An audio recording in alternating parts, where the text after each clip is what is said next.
오늘 같이 나눌 하나님의 말씀은 요한계시록 1장 1절 말씀입니다. 우리 같이 한 목소리로 봉독해 볼까요? 시작. 예수 그리스도의 계시라. 이는 하나님이 그에게 주사 반드시 속히 일어날 일들을 그 종들에게 보이시려고 그의 천사를 그 종 요한에게 보내어 알게 하신 것이라. 아멘. 자, 오늘 새벽 설교부터는 지난번 속죄합시다 시리즈에 이어서 새로운 설교 시리즈를 시작하려고 합니다. 시리즈의 제목은 요한계시록에 나오는 7교회 이야기 시리즈입니다. 자, 오늘 새로운 시리즈, 특별히 요한계시록에 대한 첫 설교를 하는 이 시간에 하나님께서 축복하시기 위해서 지금 밖에는 눈이 펑펑 내리고 있습니다. 할렐루야. 저에게 이 하늘에서 내리는 눈은 좀 특별한 은혜의 표징으로 저는 이렇게 여기고 있는데요. 어쨌든 이번에 요한계시록의 7교회 시리즈를 이제 시작하면서 저 자신도 어찌나 기대되고 설레든지 말씀을 준비하는 저에게 은혜와 감동을 먼저 다 받은 것 같습니다. 그래서 지금 제가 약간 흥분한 상태인 것 같습니다. 자, 다음 시리즈를 무엇을 해야 할까 이렇게 기도하는 중에 지금 이 주제가 마음에 깊이 와 닿았습니다. 게다가 지난 주일 슬기로운 교리생활 주일반 종강 시간에 담임 목사님께서 격려해 주시기 위해서 오셔가지고 하신 말씀 중에 종말론, 특히 요한계시록에 대한 그 교리 교육을 철저히 잘 해야 된다라고 강조하셨습니다. 왜냐하면 이 종말론과 요한계시록을 우리가 제대로 가르치지 않기 때문에 여기에서 이단과 사이비들이 다 나온다고 그렇게 지적을 하셨죠. 그러면서 제게 요한계시록을 가르칠 거냐고 물어보시는 것이었습니다. 저는 속으로 진짜 깜짝 놀랐습니다. 왜냐하면 새벽 설교를 요한계시록 초반부를 하려고 이미 마음에 정했었기 때문입니다. 당연히 담임 목사님께서 직접 이것을 가르치는 것이 합당하고 가장 은혜로울 것입니다. 그래서 제가 대답도 못하고 그냥 빙그레 웃고만 있었습니다. 어쨌든 실제로 우리는 이 종말론과 요한계시록을 제대로 다루지 않아서 이 부분에 대해서 이단들에게 빼앗기고 있는 용어나 개념들이 제법 많이 있습니다. 한 예를 들자면 우리가 앞으로 들어갈 천국을 요한계시록에서는 새하늘과 새 땅이라고 표현하고 있습니다. 얼마나 가슴 벅찬 천국의 또 다른 이름입니까? 근데 이 새하늘과 새 땅을 한문으로 쓰면 바로 신천지가 되는 것입니다. 그래서 이 아름다운 이름인 신천지라는 용어를 이단 신천지가 선점해서 먼저 쓰면서 이제는 신천지라는 단어가 이단을 대표하고 있는 용어로 바뀌어 버린 것입니다. 너무 안타깝죠.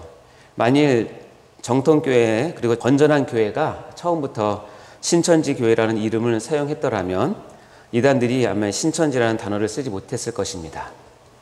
그런 반면에 다행히 그 반대의 경우도 있습니다. 천국의 다른 이름은 낙원인데요. 죄로 인해서 잃어버린 낙원을 신낙원이라고 얘기를 하고 다시 예수 그리스도 안에서 회복된 낙원을 복낙원이라고 우리가 표현을 합니다. 그리고 우리가 들어갈 저 천국은 그러니까 복낙원이 되는 셈이죠. 근데 원래의 낙원을 우리가 에덴이라고 부른다면 복낙원은 바로 새 에덴이 되는 것입니다. 다행히 우리 교회가 이 새 에덴이라는 이름으로 한국교회에서 건강하고 든든한 교회로 서 있기 때문에 아마 이단들이 이 새 에덴이라는 단어를 쓰지 못하고 있는 것 같습니다. 우리가 귀한 용어 하나를 든든히 지키고 있는 셈이죠. 감사하죠? 네, 여러분 새 에덴, 새로운 천국에서 지금 신앙생활을 하고 있는 중입니다. 자, 이와 같이 이 종말론, 특별히 그 요한계시록에 나오는 진리를 우리가 제대로 알지 못하고 있으면 그 무지의 틈새로 이단들이 파고들어서 성도들을 미혹하고 흔들고 그리고 교회를 깨뜨리는 그 공세를 퍼붓게 되고 우리가 준비하지 못하면 속수무책 당할 수밖에 없는 것입니다. 자, 이런 차원에서 이번에 요한계시록의 7교회 이야기 시리즈를 새롭게 시작하게 되어서 하나님께 감사와 영광을 올려드립니다. 여러분도 새벽마다 이 시간 특별히 이 설교를 위해서 많이 기도해 주시고 또 응원을 부탁드립니다. 자, 그래서 오늘 설교는 요한계시록 7교회 이야기 첫 번째 시간으로 설교의 제목은 예수 그리스도의 계시라입니다. 자, 제목 읽어볼까요? 시작. 예수 그리스도의 계시라. 자, 먼저 오늘 말씀을 한 번 더 봉독해 보도록 하겠습니다. 요한계시록 1장 1절 시작. 예수 그리스도의 계시라. 이는 하나님이 그에게 주사 반드시 속히 일어날 일들을 그 종들에게 보이시려고 그의 천사를 그 종 요한에게 보내어 알게 하신 것이라. 자, 예수 그리스도의 계시라라고 하면서 요한계시록의 첫 서원을 이렇게 딱 선언을 하고 시작을 하고요. 이 계시는 출처는 하나님이다 라는 것을 분명히 밝히고 있고요. 하나님이 예수 그리스도께 주셨고 예수 그리스도는 천사에게, 천사는 요한에게, 요한은 교회들에게 이 계시를 전달했다라고 이렇게 밝히고 있는 내용이 1장 1절 말씀입니다. 자, 성경이 66권 가운데 가장 오해받고 있는 책이 무엇일까? 그리고 가장 접근하기 어렵고 가장 미스터리해서 아리송한 책을 꼽으라고 하면 아마도 1등으로 꼽힐 책은 바로 이 요한계시록일 것입니다. 이런 이유 때문인지 모르겠지만 기존의 많은 교회에서는 요한계시록에 대한 설교는 듣기가 쉽지 않고요. 특별히 또 체계적으로 가르치는 교회는 더더욱 없는 것 같습니다. 그래서 성도들은 요한계시록을 뺀 성경 65권을 가지고도 충분히 신앙생활 잘할 수 있다고 생각하고 있는 듯합니다. 바로 이런 틈을 타서 이단들이 요한계시록의 말씀을 가지고 무지한 성도들을 미혹하고 꿰어서 이단 집단으로 끌고 가는 것을 우리가 종종 보곤 합니다. 자, 먼저 이 요한계시록이라는 책 제목에서부터 많은 오해가 있는 것 같습니다. 자, 여러분은 요한계시록 하면 어떤 이미지가 떠오릅니까? 666, 용, 짐승들, 아마겟돈 전쟁, 천년왕국, 휴거, 무적행 이런 무섭고 두려운 그리고 어두운 이미지들이 아마 많이 떠오른다고 합니다. 특별히 여기에서 이 계시라고 하는 용어가 좀 신비로운 면이 있다고 보여지는데요. 과거의 부흥사들은 자신을 계시의 종이라고 표현하면서 집회를 뜨겁게 인도하면서 좀 두렵고 또 무서운 그런 이미지를 이용해서 그런 집회를 인도했던 기억들이 있어서인 것 같습니다. 자, 그럼 계시란 무엇일까요? 이제 그거부터 우리가 알아야 될 텐데 본문을 헬라어 원어로 보면 첫 단어가 바로 이 계시라는 단어로 시작하는데 헬라어로는 아포칼립시스라고 얘기를 하고 사전적 뜻으로는 뭐냐면 감추어 있던 것을 드러내는 행위라고 이야기를 합니다. 제가 제 손에 무엇을 감추고 이렇게 있으면 여기 아무도 모르잖아요. 근데 어떤 한 집사님께 제 손을 펴서 이렇게 보여주면 그 집사님은 볼 수 있겠죠. 이렇게 내 손에 있는 것을 펴서 보여주는 행위를 계시라고 이야기를 한다는 것입니다. 특별히 우리가 믿고 있는 이 기독교에는 이 계시라는 단어는 굉장히 큰 의미를 갖고 있는데요. 하나님의 뜻과 계획 그리고 하나님의 마음을 피조물들에게 드러내는 하나님의 행위를 계시라는 단어를 써서 표현합니다. 그러니 이 계시라는 단어는 사람에게 이렇게 함부로 붙여지는 단어가 아닌 것이죠. 그리고 창세 이후로 수많은 형태의 계시들을 하나님께서 주셨지만 이제는 하나님께서 가장 즐겨 사용하시고 완전하게 해주신 계시가 바로 성경 말씀입니다. 그래서 이 성경 말씀을 다른 말로 뭐라고 표현하냐면 기록된 특별 계시다라고 이야기합니다. 그리고 가장 중요한 것은 성경 말씀으로의 계시는 종결되었다는 것입니다. 그러니까 더 이상 성경이 쓰여지지 않는다는 뜻이죠. 그래서 하나님의 계시의 마지막 책은 우리가 바로 읽은 요한계시록이 되는 것이고요. 이 요한계시록에서도 마지막 장에 하나님의 계시의 종교를 요한계시록 스스로 선포를 합니다. 자, 한번 읽어보겠습니다. 요한계시록 22장 18절 19절 시작. 내가 이 두루마리의 예언의 말씀을 듣는 모든 사람에게 증언하노니 만일 누구든지 이것들 외에 더하면 하나님이 이 두루마리에 기록된 재앙들을 그에게 더하실 것이요 만일 누구든지 이 두루마리의 예언의 말씀에서 제하여 버리면 하나님이 이 두루마리에 기록된 생명나무와 이 거룩한 성의 참여함을 제하여 버리시리라. 여기 말씀처럼 성경 말씀에 더해서도 안 되고 제하여 버려도 안 된다라고 분명히 못을 받고 있는 것이죠. 자, 그러면 성도 여러분, 아직도 여러분 주위에 하나님의 계시를 받고 있다고 하거나 또는 성경 이외에 다른 계시의 책이 있다고 성경 말고 다른 책을 펴서 여러분의 접근하는 그런 집단에게는 절대로 가시면 안 됩니다. 이단의 출발이 바로 여기서 시작되기 때문에 그렇습니다. 우리의 신앙은 성경 66권만이 정확무오한 하나님의 말씀이라고 믿는 것에서 근거한다는 것을 여러분 마음에 반드시 새기시기 바랍니다. 자, 요한계시록의 저자는 너무 다 아시겠지만 요한입니다. 사도 요한이고요. 세베대의 아들이었고 젊었을 때의 별명이 우레의 아들 보아너게라고 해서 아마 성격이 꽤 괄괄했던 것 같습니다. 그리고 자기 스스로를 예수님이 사랑하는 그 제자라고 표현했습니다. 그리고 십자가상에서 예수님께서 모친 마리아를 부탁했던 제자가 바로 이 사도 요한입니다. 그래서 요한은 다른 동료의 사도들이 다 순교할 때에 순교하지 못하고 예수의 어머니 마리아를 봉양하느라 사도 중에서 가장 오래 살았던 사도입니다. 그래서 늙어서는 힘이 없을 때 설교할 때는 늘 나지막한 목소리로 서로 사랑하라는 말만 반복적으로 말씀하셨다고 해서 사랑의 사도라는 별칭도 있습니다. 이 요한이 천사가 알려준 계시를 기록하면서 맨 문장 앞에 이 책에 이 요한계시록의 분명한 목적과 진리를 함축적으로 밝히고 있는데 그것이 바로 금방 읽은 요한계시록 1장 2절 상반절입니다. 읽어볼까요? 시작. 예수 그리스도의 계시라. 자, 한마디로 말해서 요한계시록의 책은 예수 그리스도의 계시라는 것입니다. 이 책은 666이나 바다에서 올라온 용이나 짐승들이나 14만 4천 등의 관심을 두는 그런 책이 아니라 오로지 예수 그리스도의 계시를 위해서 기록된 책이란 뜻입니다. 그래서 이거를 영어로 보면 예수 그리스도의 계시, 영어로 보면 The Revelation of Jesus Christ라고 되어 있습니다. 그래서 예수 그리스도의 의의 한국의 의자나 영어에서의 of를 문법적으로 보면 이게 세 가지가 나오는데요. 이것을 주격으로 해석하면 예수 그리스도께서 주시는 계시, 즉 예수 그리스도가 만드신 계시도 맞고요. 목적격으로 해석해서 예수 그리스도에 관한 계시 또는 예수 그리스도를 설명하는 계시도 맞고요. 소유격으로 해석을 해서 예수 그리스도에 속한 계시 또는 예수 그리스도에게로부터 온 계시라고 해도 다 맞습니다.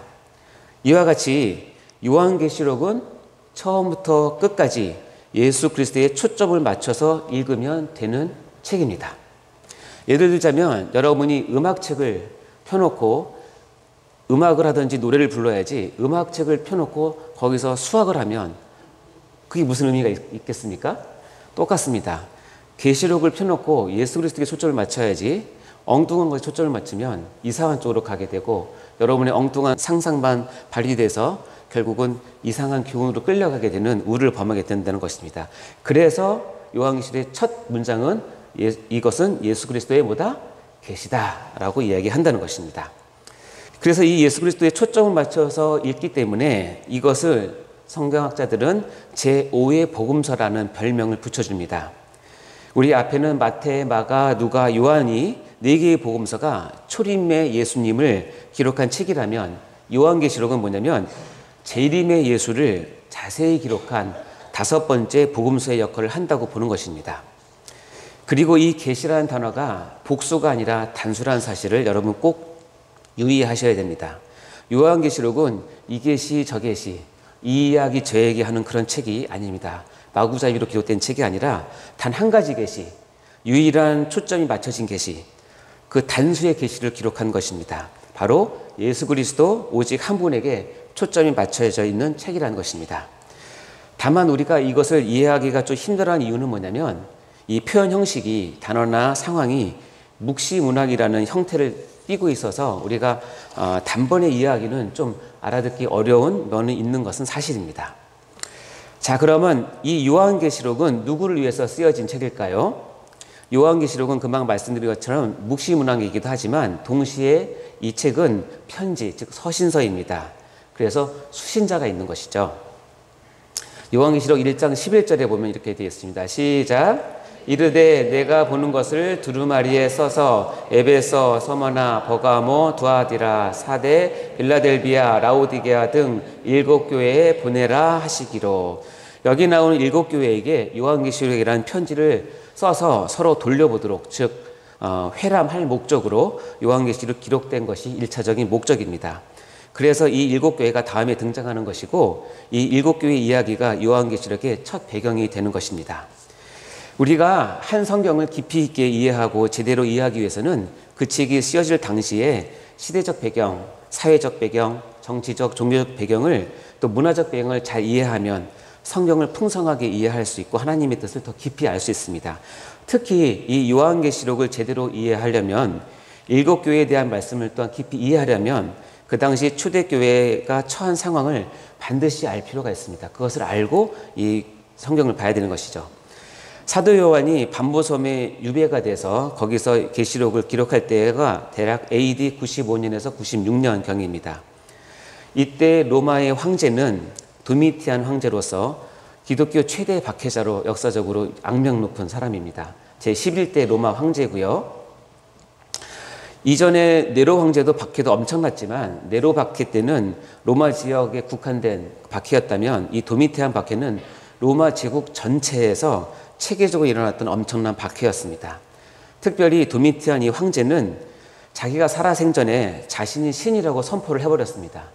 그래서 자신을 부를 때 황제의 호칭을 쓰지 않게 하고 뭐라고 부르게 했냐면 도미노스 et 데우스, 즉 나의 주 나의 하나님 도미티안이시라고 부르게 했습니다.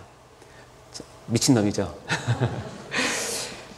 근데 다른 사람, 로마 사람들은 상관이 없습니다. 어차피 도미티안도 죽으면 신으로 승격되기 때문에 살아서 신이 되나 죽어서 신이 되나 그냥 불러줍니다. 근데 나의 주 나의 하나님이라는 이 호칭을 못 쓰는 그룹이 딱 한 그룹이 있는데 누구겠어요? 예수를 믿는 사람들, 교회, 성도들은 이 나의 주 나의 하나님을 하나님께만 붙이는 호칭인데 황제에게 붙이지 못했습니다. 그래서 도미티안 황제는 자신의 황제 숭배를 극대화시키려고 했는데 교회가 반대를 하자 아주 이것을 꼬투리 잡아서 교회를 무자비하게 진멸한 것입니다. 그래서 교회는 카타콤으로 숨어들었고요. 여러 곳에서 수많은 순교자를 그리고 교회가 사라지는 아픔을 당했습니다. 지금 그림에서 보는 콜로세움이 바로 이 도미티안 황제가 완성했던 곳인데 여기서 수많은 우리 신앙의 선배들이 저기 불타 죽고 사자에 물려 죽고 찢겨 죽고 십자가에 회양돼서 수많은 순교자가 나왔습니다. 뿐만 아니라 전설에 의하면 도미티안 황제가 사도 요한을 잡아다가 펄펄 끓는 기름가마니에 넣었는데 하나님의 도우심으로 기름가마니에 들어가서도 하나도 화상당하지 않고 살아나왔다고 합니다. 그래서 반모섬으로 유배를 갔다고 하는 전설이 있습니다. 이와 같이 무시무시한 이 박해 시대 가운데 쓰여진 것이 바로 요한 계시록이라는 사실을 여러분은 반드시 기억하셔야 됩니다. 하나님께서는 이때 요한을 통해서 계시록을 기록하게 함으로써 그 당시 교회, 1차적으로는 소아시아의 7교회뿐만 아니라 전 교회에 예수님이 어떤 분이신지, 예수님이 다시 오실 주님이라시는 것과 이 환난을 너희는 인내로 이겨낼 것을 격려하고 알려주는 그런 책입니다. 특별히 끝이 없을 것 같은 이 대박해 가운데 교회들에게, 성도들에게 하나님은 자신을 이렇게 계시함으로써 위로하고 그들에게 힘을 주십니다. 바로 요한계시록 1장 8절 말씀인데요. 그 어마어마한 박해 가운데 있는 교회에게 하나님은 자기 자신을 이렇게 계시를 합니다. 읽어보겠습니다. 시작. 주 하나님이 이르시되 나는 알파와 오메가라. 이제도 있고 전에도 있었고 장차 올 자여 전능한 자라 하시더라. 여러분 이것을 읽으면 위로가 되십니까? 이게 왜 위로가 되지? 차라리 나는 너희를 보호한다. 나는 싸우는 용사다. 내가 반드시 도미티안을 없앨 것이다. 로마를 멸망시킬 것이다 라고 그런 예언을 주시면 좋겠는데 알파와 오메가라고 얘기합니다. 이게 왜 위로가 되냐면 여러분 고난이 힘든 이유, 환난이 힘든 이유는 끝을 모르기 때문에 그렇습니다. 근데 하나님은 나는 시작도 하나님이시만 끝도 하나님이라는 사실을 분명히 얘기하십니다. 이 환난 내가 끝낸다는 것입니다. 도미티안이 끝내는 것이 아니라 내가 역사의 주권을 갖고 끝낸다는 것을 알려주는 것입니다. 이것이 박해 가운데 있는 성도들에게는 가장 큰 위로가 되는 것입니다. 두 번째, 이제도 있고 전에도 있었고 장차 올 자요 라고 얘기합니다. 이것이 왜 위로가 되냐고요? 원래 문법은 과거, 현재, 미래 순서로 적어야 됩니다. 요한계시록의 다른 부분은 전에도 이제도 장차라고 과거, 현재, 미래를 쓰는데 이 부분만큼은 어떻게 쓰냐면 현재가 앞에 있습니다. 이제도 있고, 즉 다시 얘기하면 너희가 지금 박해받는 지금 이 순간 나는 너와 함께 있다는 것입니다. 내가 너를 보호한다는 것을 분명히 알려주는 것이죠. 그리고 나는 전능한 자라고 얘기합니다. 전능은 능력이 많다는 뜻이 아닙니다. 그것은 유능한 자이고 전능은 못할 것이 없는 자라는 뜻입니다. 따라서 너희가 이렇게 고난받는 것 내가 능력이 없어서가 아니라 다 뜻이 있어서라는 것을 분명하게 알려주시는 것이죠. 사랑하는 성도 여러분, 우리가 요한계시록 처음 들어가면서 세 가지를 아셔야 됩니다. 우리는 계시가 성경 말씀으로 종결되었고 우리에게 주어진 성경 66권이 하나님의 말씀이자 계시의 완성임을 반드시 믿으시기 바랍니다. 요한계시록은 이 계시 저 계시를 적은 책이 아니라 바로 예수 그리스도 한 분에 대한 한 가지 계시를 적은 책임을 알고 이 요한계시록을 통해서 예수 그리스도를 만나는 축복을 받으시기 바랍니다. 마지막으로 혹시 초대교회 성도들처럼 혹시 지금 박해 가운데 환난 가운데 있는 성도님들, 알파와 오메가가 되신 하나님, 그리고 이제도 우리와 함께 계시는 하나님, 그리고 나를 위해 전능을 베푸실 하나님을 꼭 믿으시고 만나시기를 주의 이름으로 축원합니다. 기도하겠습니다. 하나님 아버지 감사합니다. 이 시간 저희에게 새로운 시리즈 시작하게 해주셔서 너무나 감사합니다. 요한계시록에 나와 있는 7교회의 이야기를 같이 나누며 요한계시록을 통해서 하나님께서 무엇을 우리에게 말씀하실지를 깊이 깨닫게 하여 주시고 계시가 완벽하게 종결된 이 상황 가운데서 우리가 성경 말씀 66권만 붙들고 신앙생활을 할 수 있는 참 믿음을 수여할 수 있도록 도와주시옵소서. 우리에게 이 계시록을 통하여서 오직 예수 그리스도 한 분만을 만나는 귀한 체험을 허락하여 주시옵소서. 우리 지금 밖에 가운데 환난 가운데 있는 성도들에게는 정말로 이 계시록의 말씀이 위로와 능력이 되는 귀한 말씀으로 다가올 수 있도록 축복하여 주옵소서. 감사드립니다. 예수님 이름으로 기도하옵나이다. 아멘.